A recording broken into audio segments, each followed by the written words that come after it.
Ready. CJ Graham on the Fisch Bowl. Thank you for taking the time to swim in the bowl with me. Hey, Fisch Bowl fans, what's going on? I hope the temperature is just right. Yeah. Awesome. Well, first, let me just say that I'm a huge fan of your work. Obviously, Jason lives, but my all-time favorite role is Highway to Hell. I was wondering, what was it like playing Jason Voorhees in one of the most iconic sequels and probably some of the best in the franchise? Yeah, well, Part 6 is up in the top couple. It's a popularity thing, but Part 6 is a little different. I mean, Tom McLaughlin did a great job of, there's no nudity, a couple swear words, otherwise a little bit of comedy, but it's the one that I can sit there and go that you got the James Bond opening, you come back to life like Frankenstein, rock and roll Hall of Famer Alice Cooper does the music, and last but not least, I get to wear Batman utility belt. How much better can that be? Awesome. On Highway to Hell, how long did the makeup take, and how did you get that role? What's your overall impression of the film? Well, I got the role going out of college. Just happened to be the right time, right face, right structure.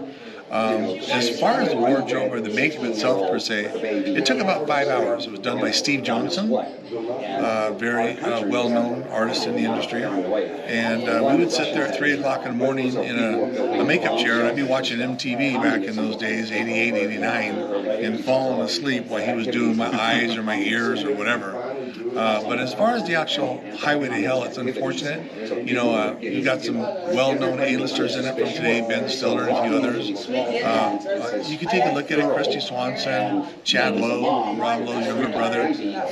But him and Dale bankruptcy about 2 weeks before it was to be distributed to movie theaters. So it never made it to a movie theater distribution. In fact, it just sat on the shelves until a few years back when I believe it was United Artists and MGM bought the library, which included Highway to Hell.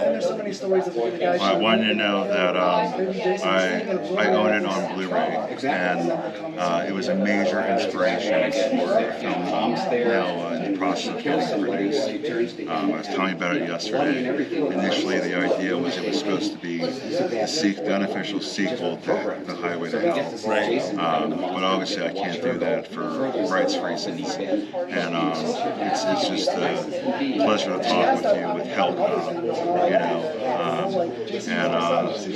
pleasure having you on the show. My last question for you is, what are some of your favorite films? Well, I guess that's kind of a loaded question, because as far as favorite, when it comes to horror per se, I'm a big Universal, old school Universal, Frankenstein, Werewolf, Mummy, Dracula.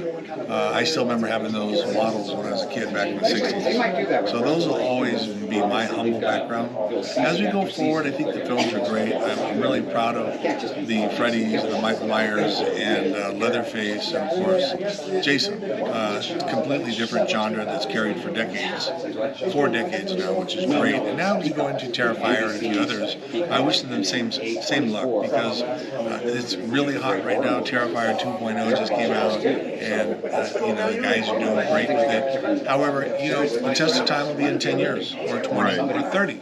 So if they get the same boot that we got, they'll be on a great run. Unexpected, and you just kind of go, this is really amazing and an honor. But as far as others, I love the newer films of today, like the Fast and Furious, etc. The only thing is, the older ones are more robotic, meaning there's no cameras involved, there's no green screens, etc. I mean, to be fair, how many times can you jump out of a plane, do a backflip, land on a tank, pick up a 50 cal machine gun, and lock and load? That's nice, it's entertaining, there's a lot of commercial hardware to do that, but the realistic side of it is a little different. And then today, if you noticed, wearing a mask is cool. All these DC heroes and Superman and everybody, they all got masks on now. Right. In my day, if you wore a hockey mask or something of that nature, nobody wanted to wear a mask. They wanted everybody to see their face. And now if you get the opportunity to wear one of these masks for one of these big comics, DC, etc., it really is a guaranteed success. So good for them.